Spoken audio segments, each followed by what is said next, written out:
واحدة من أخطر أدوات الذكاء الاصطناعي على الإطلاق، واللي هتعمل لك فيديو من غير ما تعمل أي حاجة. هتدي لها رابط هتديك فيديو، هتدي لها نص هتديك فيديو. طب يلا بينا يلا بينا، بس قبل ما نروح متنساش تعمل لايك وسبسكرايب وكومنت برايك.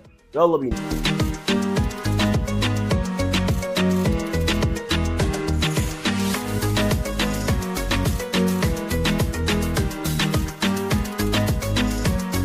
السلام عليكم ورحمة الله وبركاته. ازيكم كويسين؟ النهارده هنتكلم مع بعض عن واحدة من أخطر أدوات الذكاء الاصطناعي. يا جماعة، في حد يعرف حاجة غريبة حصلت في ماتش الأهلي وضمك أمس؟ خلوني أحكي لكم.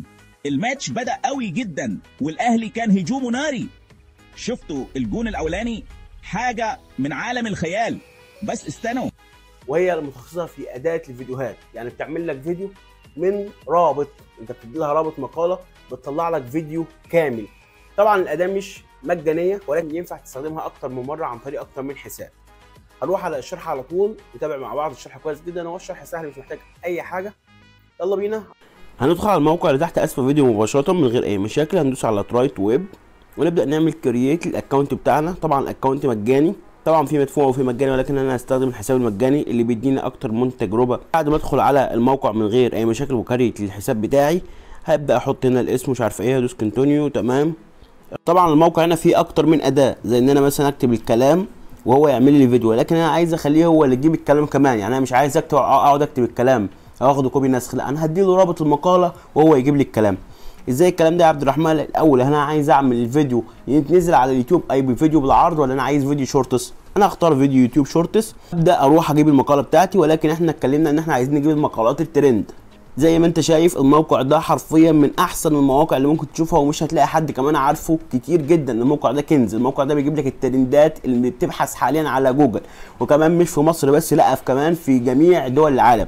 زي ما انت شايف لو رحنا دوسنا على كلمه ايجيبت هتلاقي كل دول العالم، اقدر اجيب الدوله اللي انا عايزها. زي ما انت شايف الناس بتبحث على الاهلي والزمالك، مش عارف تامر، مش عارفه مين، ولكن انا خلينا مثلا ناخد مقاله معينه ونبدا نعمل على اساسها الفيديو بتاعنا. ولكن مثلا الاهلي، مجرد ما بدوس عليه بيبدا يحولني تلقائيا على جوجل وبيجيب لي المقالات الترند، اي المقالات المنتشره في جوجل اللي الناس بتنزلها علشان تكسب منها اعلانات. يكون مثلا زي اليوم السابع، لو دوست على المقاله بتاعت اليوم السابع، اليوم السابع بينزل المقالات دي اول باول. ليه؟ يعني هو المقاله دي لسه نازله من حوالي نص ساعه. ليه؟ علشان الناس بتبحث كتير، فهم بينزلوا المقاله علشان يجي لهم زيارات، فهم يكسبوا من الاعلانات. ايه الاعلانات دي يا عبد الرحمن؟ زي الاعلانات اللي قدامك دي، هم بيحطوها على الموقع بتاعتهم علشان يكسبوا منها فلوس. نفس الكلام مع اليوتيوب. مع اليوتيوب برضه لما بتنزل عليه فيديوهات بتكسب منه فلوس. خلينا احنا ناخد رابط المقاله كده بكل سهوله نسخ، ونروح على الموقع بتاعنا. نروح على الموقع بتاعنا، هبدا احط له هنا رابط المقاله بتاعتي. طبعا اي مقاله انت عايزها، مش شرط الترندات او اليوم السابع، اي مقاله انت عايزها. هبدا احدد له هنا اللغه اللي انا عايزها، طبعا اللغه العربيه اللي انت عايزه. طبعا لو انت بتستهدف مثلا دوله اجنبيه وبتختار المقالات الاجنبيه، انا بتكلم عن الناس اللي عايزه تستهدف دول اجنبيه علشان تحدد النيتش بتاعها فتكسب فلوس اعلى. وطبعا هبدا ادوس على كلمه جنريت من غير ما العب في اي اعدادات ثانيه. ادوس على كلمه جنريت فيديو، هيبدا يعمل لي فيديو من غير اي مشاكل. هو تلقائيا هيروح ياخد الكلام من الموقع بتاعنا وهيبدا يعمل له فيديو. طب ازاي يا عبد الرحمن؟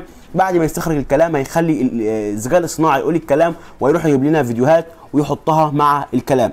زي ما انت شايف خلص معايا اهو، بدا يجيب لي تلقائيا الكلام باللغه العربيه. كره القدم، مشجعين، مش عارفه ايه.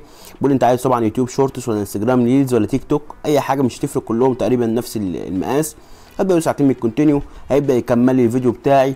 بعد ما يخلص هبدا احمل الفيديو، وزي ما انت شايف الفيديو انتهى معايا اهو. هقدر اشغله زي ما انت شايف من غير اي مشاكل. طبعا الفيديو بيكون عليه العلامه المائيه لان انا شغال بالخطه المجانيه اللي اقدر اعمل معاها لحد 10 دقايق، وبعد كده اقدر اسجل بحساب جديد واستخدم نفس الطريقه. طبعا في صوت شغال وبيتكلم بالعربي، هتشوف انت الفيديو دلوقتي، ولكن خلينا اعرفك ازاي تحمله.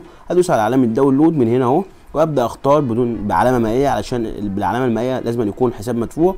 اختار نورمال، اختار 720 او 1080 زي ما انا عايز، خليها 720، وهبدا ادوس على كلمه كونتينيو. هيبدا ينزل معايا الفيديو من غير اي مشاكل. الموضوع سهل جدا. يلا حالا روح اشتغل عليها ونزل فيديوهات واكسب فلوس.